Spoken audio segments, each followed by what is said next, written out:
Semifinal match মানেই দুই দলের লড়াই। তবে কোপা আমেরিকায় আর্জেন্টিনা কানাডার ম্যাচে সেটি দেখা যায়নি। তিনবারের বিশ্ব চ্যাম্পিয়নরা একক আধিপত্য বিস্তার করে 2-0 গোলে জয় নিশ্চিত করে ফাইনাল। আর্জেন্টিনার পক্ষে সেমিফাইনালে গোলের দেখা পান মেসি এবং আলভারেজ। আর এক ম্যাচ জিতলে বিশ্বকাপের পর আরও এক শিরোপা নিজেদের করে নেবে মেসিরা।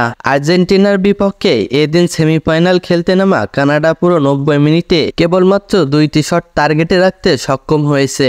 কানাডার রক্ষণভাগের ফুটবলারদের ব্যস্ত সময় পার করতে হয় মেসি আলভারেজদের সামাল দিতেই। আজকের ম্যাচের 3য় মিনিটে ম্যাচের প্রথম কর্নার আদায় করে নেয় কানাডা। কাইল নারিনের কাছ থেকে বল পেয়ে বাঁ প্রান্তে দিয়ে বক্সে ঢুকে জাকব শাফেলবাক যে শটটি নেন তা চলে যায় পোস্টের উপর দিয়ে। পরে ম্যাচের 12তম মিনিটে প্রতিপক্ষের পোস্টে প্রথম শট নেয় আর্জেন্টিনা। প্রায় মাঝমাঠ থেকে বল নিয়ে কানাডা বক্সের কাছে এসে লিওনেল মেসিকে পাস দেন ডি মারিয়া। তবে মেসির শট অল্পের জন্য লক্ষ্য অবরুদ্ধ হয়। ম্যাচের 23 মিনিটে এসে কাঙ্ক্ষিত লিড পায় আর্জেন্টিনা।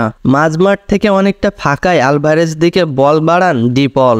বল পেয়ে এক ডিফেন্ডারকে পাশ কাটিয়ে জালে দেখা পান আর্জেন্টাইন নম্বর 9। প্রথমার্ধে গোল করার দারুণ সুযোগ পেয়েছিলেন লিওনেল মেসিও, তবে আর শট গোলবারের বাইরে চলে যাওয়ায় স্কোরশিটে নাম তোলা হয়নি বিশ্বকাপজয়ী এই ফুটবলারের। প্রথমার্ধের একেবারে শেষ মুহূর্তে কানাডা জোনাথন ডেভিডের শট কর্নারের বিনিময়ে রক্ষা করেন এমিলিয়ানো মার্তিনেজ। এই ম্যাচ দিয়ে কোপা আমেরিকার টানা দ্বিতীয়বারের মতো ফাইনালে উঠল আর্জেন্টিনা।